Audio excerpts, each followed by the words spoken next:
Big ബോസിൽ നാളത്തെ promo എന്തായാലും ഇന്ന് കാണിച്ചിട്ടില്ല. നാളത്തെ പ്രൊമോ ലാലേട്ടൻ വരുന്ന എപ്പിസോഡ് ആയതുകൊണ്ട് തന്നെ നാളെ ആയിരിക്കും മിക്കവാറും ലാലേട്ടൻ വരുന്നത്. അപ്പോൾ അത് ഉച്ചയോട് കൂടിയേ നാളത്തെ ഒരു പ്രൊമോ വരാനുള്ള ചാൻസ് കാണുന്നുള്ളൂ.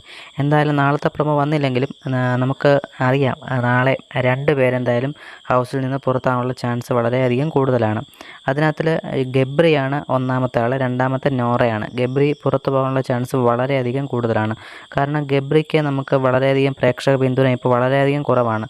ഗബ്രി അതിനകത്തിൽ തീരെ നമുക്ക് ഏഷ്യാനെറ്റിൻ്റെ വീഡിയോയ്ക്ക് താഴെ കമൻറ്റും അതുപോലെ പല നമ്മുടെ കമ്മ്യൂണിറ്റി പോൾ അങ്ങനെയുള്ള കാര്യങ്ങളൊക്കെ പരിശോധിച്ച് കഴിഞ്ഞാൽ നമുക്ക് മനസ്സിലാവുന്നത് ഗബ്രിയാണ് ഈ ആഴ്ച പുറത്തേക്ക് പോകുന്നത് നമുക്കറിയാൻ കഴിഞ്ഞിരിക്കുന്ന കാര്യം. എന്തായാലും നാളെ നമുക്ക് ഏകദേശം പ്രൊമോ വരുമ്പോഴും കാര്യങ്ങളൊക്കെ നമുക്ക് ഏകദേശം മനസ്സിലാക്കാൻ സാധിക്കും. എന്തെങ്കിലും കറക്റ്റായിട്ടുള്ള അപ്ഡേറ്റ് കിട്ടിക്കഴിഞ്ഞാൽ നമ്മൾ ഉടൻ തന്നെ അപ്ഡേറ്റ് ചെയ്യുന്നതായിരിക്കും. എന്തായാലും ഗബ്രിയാണോ അതോ നോറയാണോ, ഇനിയും നിങ്ങളുടെ അഭിപ്രായത്തിൽ വേറെ ആരെങ്കിലും ആണോ പുറത്തേക്ക് പോകേണ്ടത്? നിങ്ങളുടെ അഭിപ്രായം എന്തായാലും കമൻറ്റ് രേഖപ്പെടുത്തുക. കൂടുതൽ അപ്ഡേറ്റിന് ചാനൽ സബ്സ്ക്രൈബ് ചെയ്യുക. Thank you.